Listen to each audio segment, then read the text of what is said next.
parte nuevamente agradecerle que se ajustó perfectamente al tiempo. Muchas gracias. Bien, para concluir esta primera mesa de las 39ª Jornadas de Historia de Occidente, ahora escucharemos a Alicia Bonfil Olivera con el tema Los tarascos ante las conquistas, resistencia o sumisión. Por favor. Muy buenos días, tardes ya, ¿no? Días. Agradezco mucho la invitación, principalmente a Luis Prieto, que siempre se ha tomado la tarea de sostener estas jornadas año con año, que ya son una tradición en Jiquilpan y que para nosotros es un gozo compartir con amigos y con gente interesada en los temas que tratamos. Muchas felicidades por estos 39 años de las jornadas. Voy a hablar de un tema que se traslapa un poco con el tema de Tere García. Inclusive algunas citas estamos viendo que se repiten, en fin, voy a tratar de no repetir tanto, pero pues el tema tiene mucho que ver, ¿no? Voy a hablar sobre los tarascos ante las conquistas, tanto en la época prehispánica como en el evento pues mismo de la conquista. Los tarascos se caracterizaron desde siempre por ser aguerridos y conquistadores. La relación de Michoacán describe a lujo de detalle cómo la tribu conocida como Huacusecha llegó a la cuenca de los lagos de Pátzcuaro y Cuitzeo, ya nos lo platicó Tere, desde el oeste, alrededor del año 1100, primero asentándose cerca de Zacapu y después, primero asentándose cerca de Zacapu. Después de una temporada de reacomodos, alianzas y conflictos armados, los tarascos logran el control de la región lacustre bajo el mando de Tariacuri, quien finalmente ubica su capital en Pátzcuaro. Para ilustrar la amplia experiencia que el pueblo tarasco tenía en las tácticas de guerra, citaré parte del texto de Fray Jerónimo de Alcalá en su Relación de Michoacán, escrita alrededor de 1540, en donde narra cómo es que tomaban los pueblos y los sometían. Cito: decían los capitanes, levantaos todos. Entonces juntábanse de una parte y de otra las heladas que estaban al cabo y tomaban en medio toda aquella gente que habían salido de los pueblos y cautivábanlos. Y los otros delanteros pasaban adelante y entraban en las casas y cautivaban todas las mujeres y muchachos y viejos y viejas y ponían fuego a las casas después de haber dado sacomano al pueblo y tomaban 8,000 cautivos aquella vez, o 16,000, y ponían miedo grande en los enemigos. Y traían todos estos cautivos a la ciudad de Michoacán, donde los sacrificaban en los cúes de Curicaveri y Xaratanga, y los otros dioses que tenían allí en la ciudad y por la provincia. Guardaban los muchachos y criábanlos para su servicio, para hacer sus sementeras. Los viejos y viejas y los niños de cuna, y los heridos, sacrificaban antes de que se partiesen en los términos de sus enemigos, y cocían aquellas carnes y comíanselas. Bueno, fin de cita. Podemos ver la siguiente figura. Entre las armas y vestimentas que utilizaban los guerreros de estas tierras figuran arcos y flechas, rodelas de cañas, garrotes y, cito a René Acuña, unos palos del tamaño de una vara de medir, y en la punta de él ponían una piedra agujereada por medio. Fin de cita. Los de algunos pueblos iban a pelear, cito, en cueros y teñidos de betún negro, y encima de él ciertas rayas y figuras feas, de colorado y amarillo, y con sus arcos y carcajes de flechas. Y el día que entraban en la batalla, se ponían unos corceletes de algodón, la que sigue, por favor, ahí está, esa. Se ponían unos corceletes de algodón, ya me perdí, que les llegaba hasta las ingles y no tenían mangas. Fin de cita. Y unas mantas de nequén, podemos pensar que se refieren al ixtle, cosidas a manera de chamarras y maxtlas de algodón. A la muerte de Tariacuri, vamos a ver lo que sigue. Bueno, ahí lo dejo. A la muerte de Tariacuri, el señorío se divide en un triunvirato, como ya nos dijo Tere, cuyas capitales fueron Pátzcuaro, Iguatzi y Tzintzunza. Tzintzunza acapara el poder y el estado tarasco intensifica sus conquistas, especialmente bajo el mandato de Tzizipán-Dácuare, gracias a quien alcanza su mayor extensión en el siglo XV, alrededor del año 1450. extendiendo su poderío por el río Balsas hasta Zacatula, los límites con Guerrero. Vamos a la siguiente. Ahí al sur se ve Zacatula, y alcanzando a dominar tierras muy distantes de su capital, en los actuales estados de Colima, Jalisco y Guanajuato. Las fronteras de dicha confederación, según Beaumont, eran las siguientes. Comenzaba al sur del actual estado de Guerrero, pasando por Atoyac, Tepecuacuilco e Iguala, en el actual estado de México, pasando por Temazcaltepec, Talpujagua e Ixtlahuaca, luego hacia el norte, pasando entre Querétaro y San Juan del Río, por la sierra de Jalpa, dando vuelta al noreste de Jichú hasta Apaseo, y luego por el río Lerma hasta Papasquiaro, y de ahí hacia el noroeste hasta Rosario y Chametla en Sinaloa. La resistencia ante los mexicas. Vamos a la siguiente.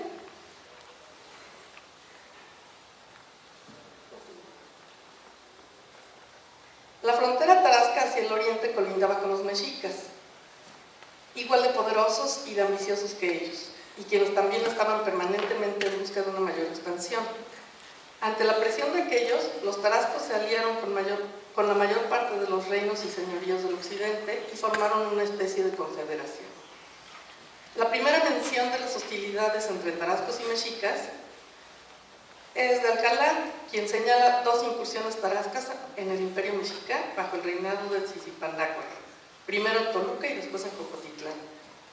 Pero estos conflictos no fueron los únicos, y Alcalá prosigue, cito: otra vez vinieron los mexicanos a Taximaroa y la destruyeron en tiempo del padre de Montezuma llamado Jacángari, que se refiere a Azcayácatl, y Tzitzipandácuaro. Tzitzipandácuaro la tomó a poblar. Fin de cita. De forma más específica, las fuentes mencionan 3 ataques mexicas en la región de Acámbaro. El primero se desarrolló hacia 1470 bajo el reinado del soberano azteca Azcayácatl, el cual fue detenido cerca de Matalcingo.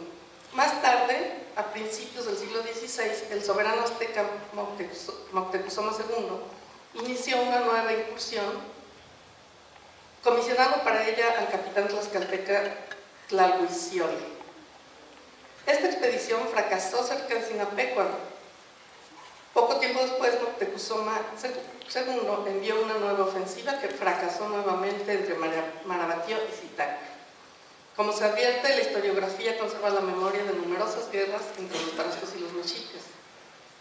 Basta con leer algunos párrafos de la historia de las Indias de Fray Diego de Durán, en donde narra la feroz guerra que se dio entre 1478 y 1479, cuando los mexicas avanzaron hacia Jocotitlán y combatieron contra Jiquipilco.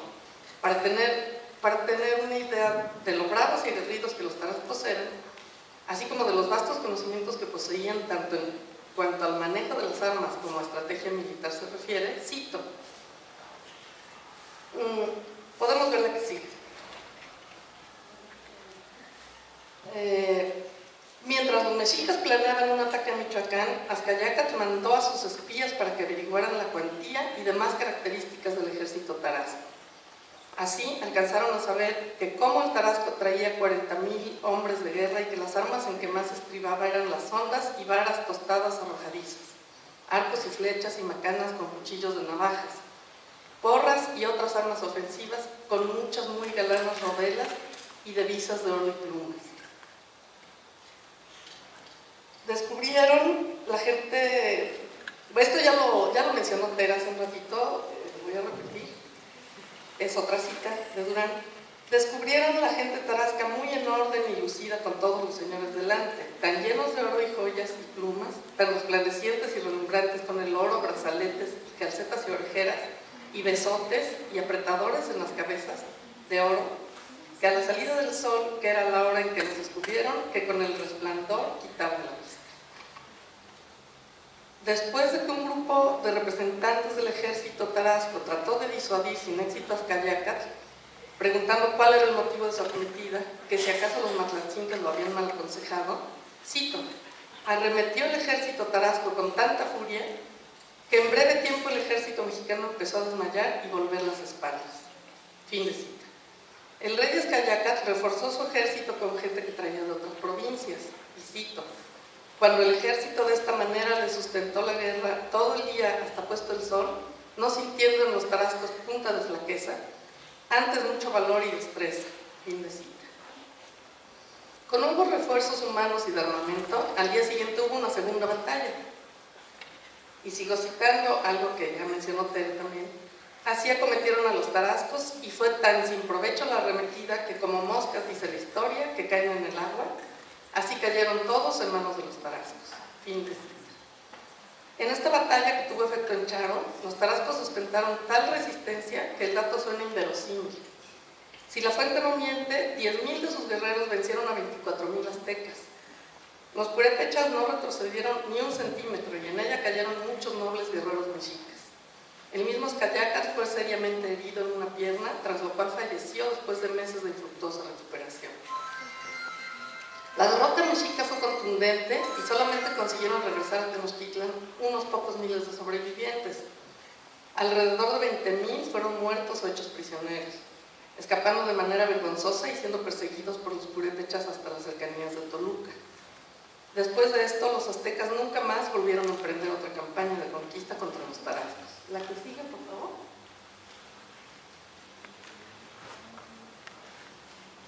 Todas estas guerras desempeñaron un papel preponderante para las sociedades militarizadas del posclásico tardío, para quienes las incursiones militares se justificaban no solo por motivos religiosos, sino también políticos y económicos, ya que les permitían cobrar tributos y abrir nuevas redes comerciales. Más allá de las fuentes históricas, la cultura material de la región fronteriza tarasco-mexica muestra evidencias claras sobre los alcances de la expansión mexica y la firme resistencia que ante esta opusieron los tarascos.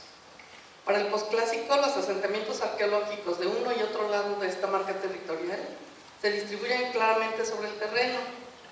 El ejemplo de ellos son los sitios Cerro del Sombrero, San Miguel Ixtapan, Amatepec, Ixtapantongo, San Felipe Los Alzati y varios otros del Estado de México, así como Acapetlahuaya y Arcelia en Guerrero, los cuales se caracterizan por estar asentados en lugares estratégicos y con un amplio dominio visual y cuyo complejo cerámico corresponde al que los estudiosos de la región han identificado como tarascoide o tarasco de las fronteras. ¿La que sigue? Su patrón de asentamiento se opone espacialmente al de otro conjunto de sitios también dispuestos de manera lineal, representados en la región norte de Guerrero por Teloloapan, la que sigue, Teloloapan, Ixcateopan, Ostuma y Arcelia. La que sigue, por favor. Todos localizados en las partes altas de la Sierra de la Goleta, que además de mostrar una localización estratégica, están notoriamente fortificados. Los tipos cerámicos presentes en este segundo conjunto de asentamientos pertenecen al complejo azteca tardío, la que sigue, por favor. Y en algunos casos al estilo conocido como azteco chontal, la que sigue. La que sigue. Y la que sigue. Ok.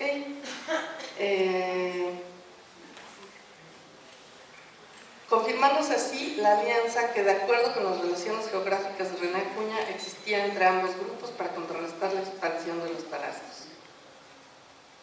La que sigue, por favor. Aquí se ve el límite que está muy claro entre los asentamientos, entre la región conquistada por los tarascos y la conquistada por los mexicas. Los asentamientos que están hacia el lado oeste y hacia el lado este de la línea son claramente, por su cultura material, hacia el lado este de una tradición mexica, chontal, y hacia el lado oeste de una tradición tara. ¿La que sigue? Con lo expuesto hasta aquí, podemos decir que, de acuerdo con la información de la que disponemos, tanto la histórica como la arqueológica, no cabe duda de que el pueblo tarasco nunca fue conquistado por el imperio azteca, a pesar de varios intentos de los mexicas, aún contando con pueblos aliados para lograrlo. La claramente definida frontera cultural que podemos observar con base en los datos arqueológicos lo confirma. Como es evidente, esto se debe principalmente al alto nivel desarrollado por los primeros en el conocimiento de las artes bélicas, pero también seguramente a la disposición que tenían de la obsidiana como materia prima fundamental en el proceso de elaboración de armas y utensilios.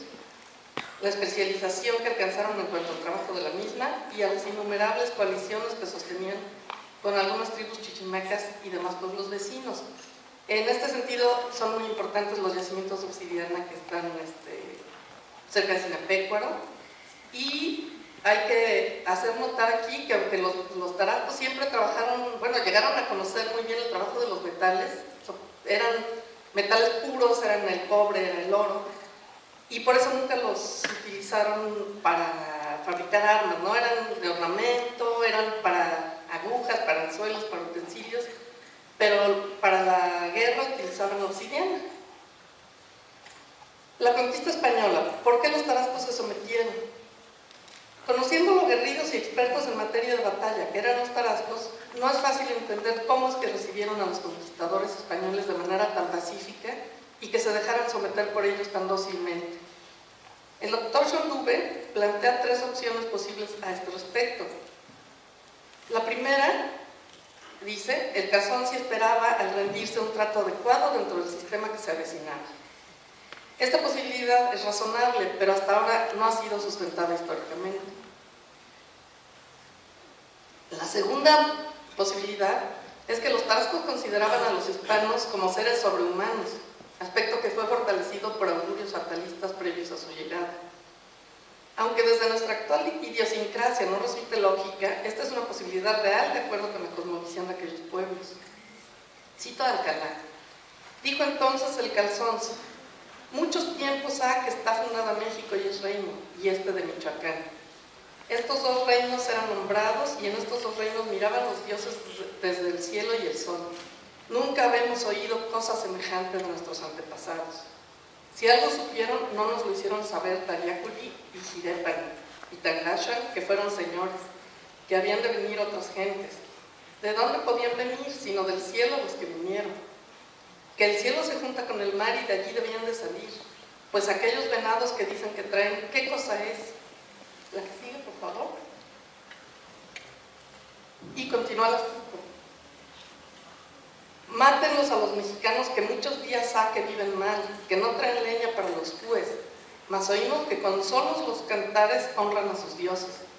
¿Qué aprovecha los cantares solos? ¿Cómo los dioses los han de favorecer con solo los cantares? Pues aquí trabajemos más, esforcémonos un poco más en traer leña para los cues, quizás nos perdonarán. ¿Cómo se han ensañado los dioses del cielo? ¿Cómo habían de venir sin propósito? Algún dios los invitó y por eso vino. Esta es una cita de Durán y continúa.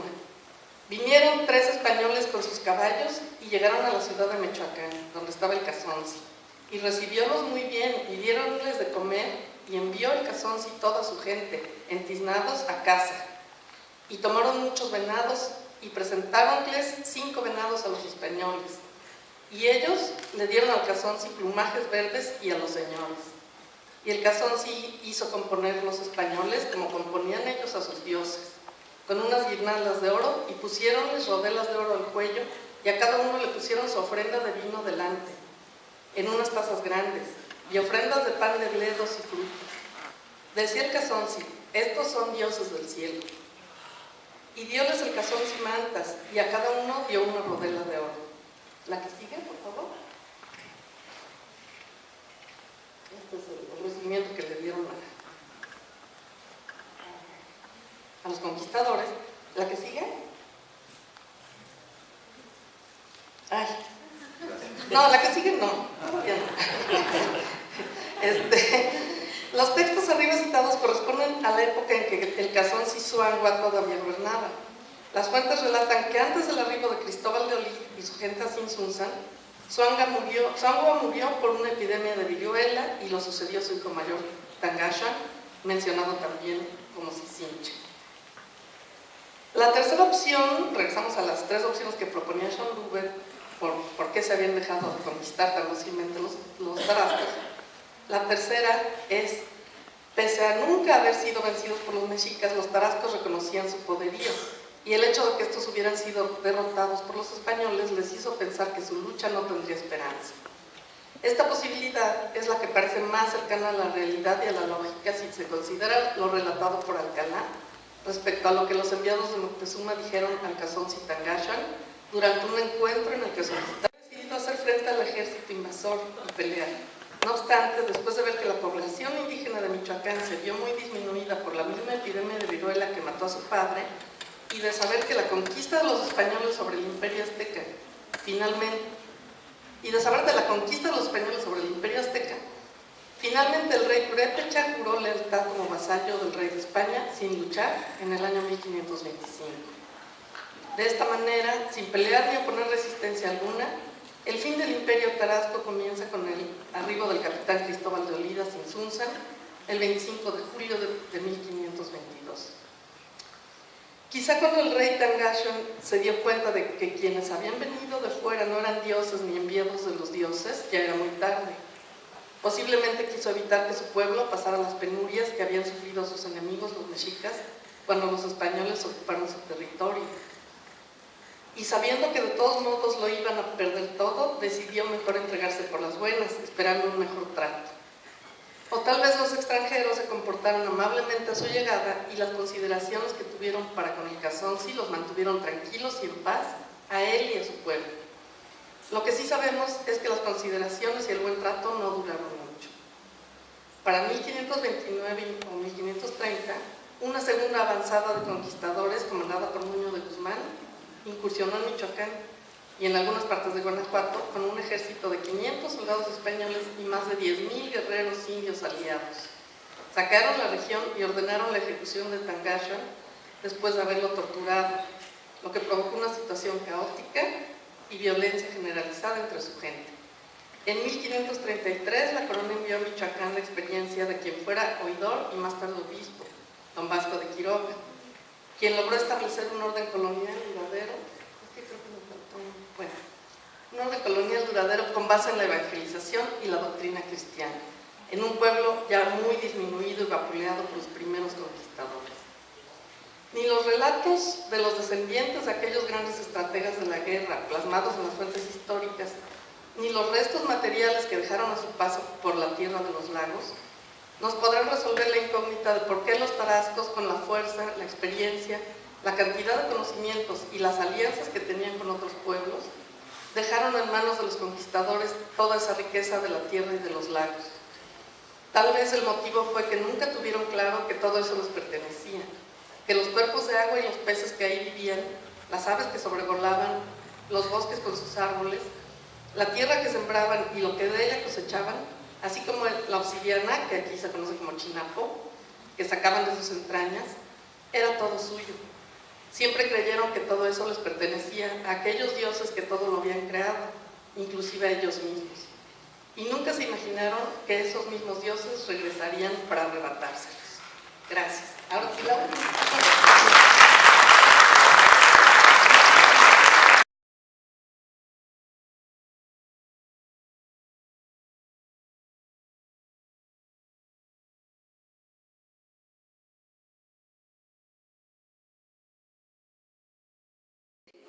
La resistencia de los mexicanos de Nuevo México ante el dominio norteamericano, 1846-1865, y lo que el viento a Juárez, la resistencia liberal de Campeche en tiempos de guerra.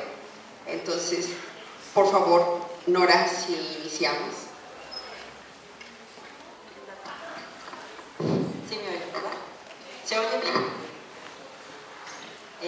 Buenas tardes, bienvenidos. Y para no repetir lo que dijeron todos los demás, más vale más bien llegar a tiempo que ser invitado. Así es que pues, Luis, muchas gracias por la invitación y por la confianza.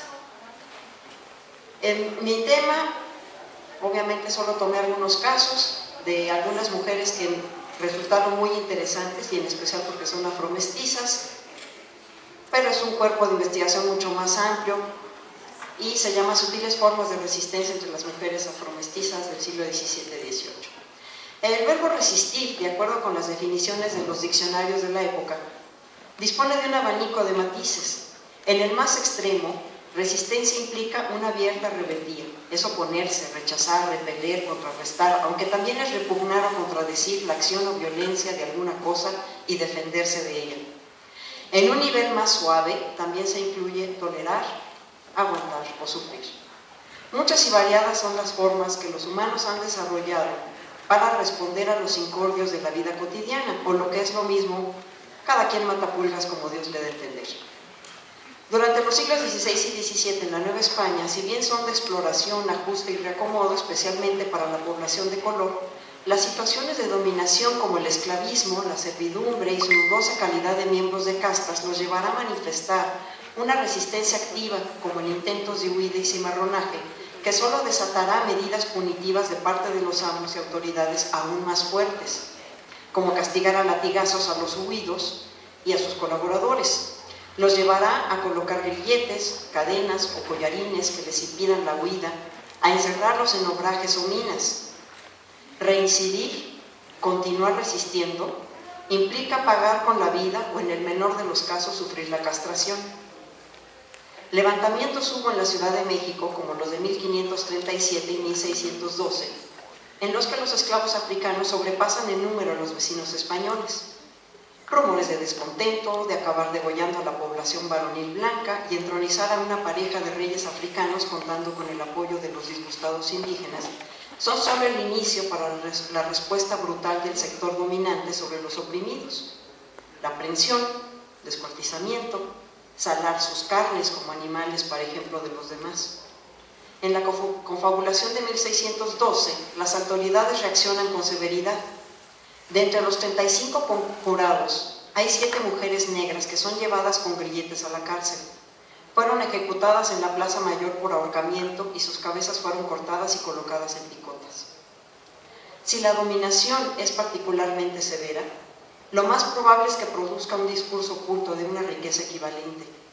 Otras maneras de resistencia son las de bajo nivel, más amplias, más tenues y exitosas, pues implican el sabotaje silencioso. En esta exposición se presentarán y analizarán los casos de 7 mujeres que utilizaron sutiles formas de resistencia como un modo de sobrevivir y reafirmarse. Estas mujeres vivieron en el siglo XVII en el norte y este de la Nueva España y comparten la característica de ser de ascendencia africana. Esto quiere decir que pertenecen a lo que hoy denominamos como un grupo subalterno, que se conoce actualmente como población afromestiza.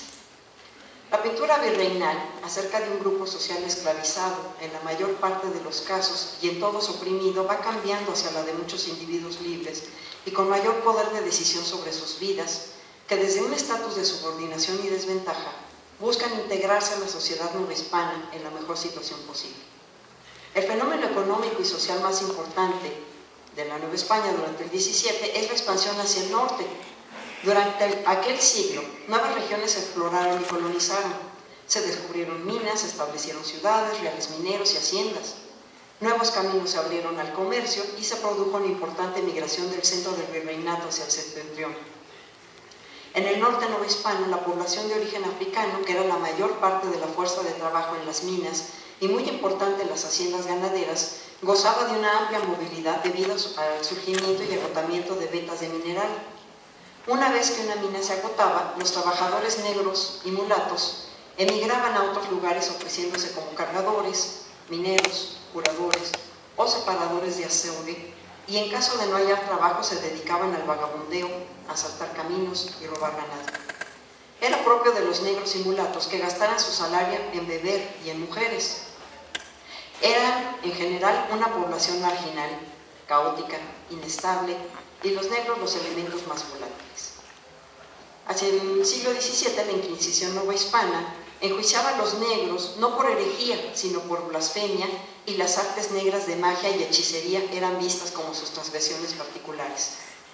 A través de la documentación obtenida y seleccionada en el Archivo General de la Nación, se llega a la conclusión de que la mayor parte de las infracciones eran cometidas por los individuos más desvalidos, que debido a su desarraigo expresaban su disidencia por medio de reniegos, blasfemias, proposiciones o por medio de pactos diabólicos, sacrilegios o delitos de hechicería. Otro factor a considerar en la biografía de estos es su desarraigo, su olvido involuntario de la familia, de sus antepasados. Negros y mulatos parecen solos en el mundo. En su condición miserable y ante la promesa de riquezas, amores y libertad, el negro libre o esclavo no tenía mejor opción que la de acudir al demonio para tener alguna esperanza de superación. Una de las formas de resistencia contra la ideología es la negación y la invención de una contraideología que sirve para defender la identidad y la dignidad de los oprimidos, como se verá a continuación. Cada cierto tiempo, la Inquisición anunciaba con toques de tambor y paseo del pendón el llamado al arrepentimiento y a la denuncia de cualquier delito que se hubiera hecho contra la fe católica. Contestando a ese llamado, el 1 de septiembre de 1625, en el Real Minero de Cuencamé, jurisdicción de la Nueva Vizcaya, se presentó ante el juez eclesiástico Catalina de Guzmán, negra esclava nacida en Guinea y propiedad del capitán Diego de Guzmán, para denunciar a María de Rojas y a una mulata desconocida como pactarias con el demonio. Catalina de Guzmán señaló que había conocido hace un año a María de Rojas, morena criolla, cuando huyó temporalmente con ella, posiblemente para escapar de sus amos. Mientras se encontraba fugitiva, María de Rojas, esclava de Manuel de Rojas y avecindada en el Real de San Miguel, le contó a Catalina de sus particulares andanzas. María de Rojas pudo huir de su amo y tal vez para ocultarse de él se vistió de hombre. Ella le narró a Catalina, así que, cito, una vez andando huida se juntó con una mulata y las dos andaban en traje de hombre hacia San Luis en unas vaquerías, que traían en un papel pintado al demonio en el arción de la silla y que entraron en la plaza de San Luis y que hicieron muy buenos lances y les dieron un premio. Fin de la cita. Y hasta salieron en hombros de la gente, que es el mejor homenaje que se le puede hacer a un torero. Siguió contando María de Rojas que habían podido ganar esa competencia gracias a que habían hecho un pacto con el diablo. Para sellarlo habían ido a una cueva vacía donde la mulata anónima se había sentado sobre una culebra grande y viva y María de Rojas sobre una lagartija. Les decían los demonios que no tuvieran miedo, que no mirasen atrás ni nombrasen a Dios. Les preguntan si quieren unas hierbas para que los hombres las quisiesen, que les dieron con unos papelitos presuntamente pintados con la imagen del demonio y unas hierbas especiales. Ese conjuro le sirvió también a María para enamorar a varios hombres. Debido a lo breve y fragmentario del testimonio, es difícil establecer qué tipo de magia usó María de Rojas para lograr la aprobación de la gente. Estas prácticas eran de lo más común, pues la población afromestiza utilizó la herbolaria indígena con fines curativos, religiosos o mágicos, para hacerse necesaria a sus vecinos enfermos, comunicarse con el demonio o escaparse del amo, y también adoptaron la magia europea, la representación en papel del demonio, pues si ésta le permitía a los blancos seguir siendo amos, entonces su magia debía ser más poderosa. Aunque conocemos este testimonio de cambio de género de manera indirecta, hay en él elementos que es importante resaltar. En primer lugar, María de Rojas y su amiga le pidieron al demonio una serie de libertades que les estaban vedadas por su condición de mujeres y esclavas. Era obvio, entonces, que no podían competir en un ruedo como otros hombres. Sin embargo, lo hicieron y con éxito, y si bien ya eran consideradas buenas vaqueras, solo el usar ropas masculinas les permitiría ganar una competencia taurina y obtener el reconocimiento y las libertades que solo ellos recibían. Otra actitud que se reconocía entonces como típicamente masculina era la de conseguir mujeres y hacer públicas sus aventuras. En este caso, María de Rojas también se vanagloria ante otras mujeres del acceso libre que tiene a las relaciones sexuales que desea y parece entonces actuar como hombre.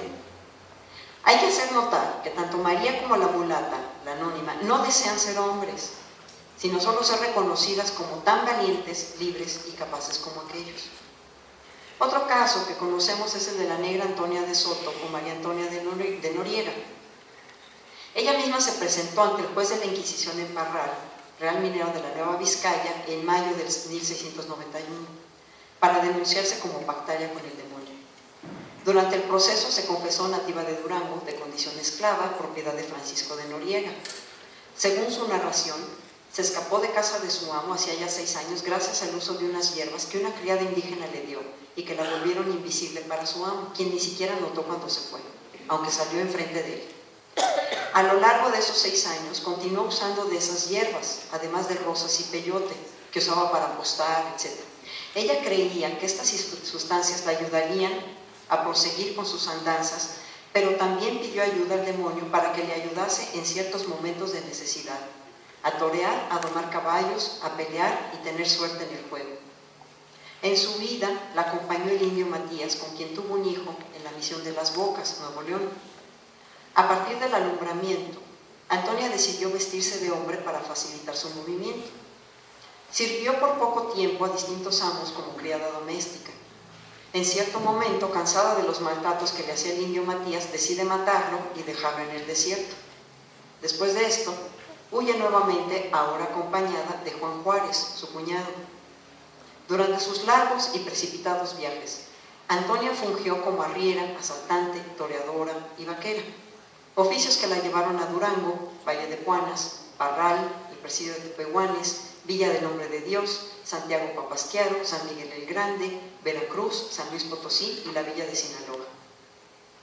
Durante sus andanzas por la Sierra Tarahumara, ella y sus acompañantes robaron a un arriero en las cercanías de Urique y al repartirse el botín de planchuelas de plata le toca una, que después, creyendo que Antonia no se iba a dar cuenta, Juan Díaz Coyote trató de robarle a su vez. Antonia y Juan Díaz pelean cuerpo a cuerpo y este resulta muerto. En otra trifulca ocasionada por los juegos de azar, Antonia mató al mulato Nicolás de Chavarría, sirviente de la recua en la que ella también trabaja. Así, Antonia confiesa haber dado muerte a 3 hombres, aunque por causas justificadas. Durante esos años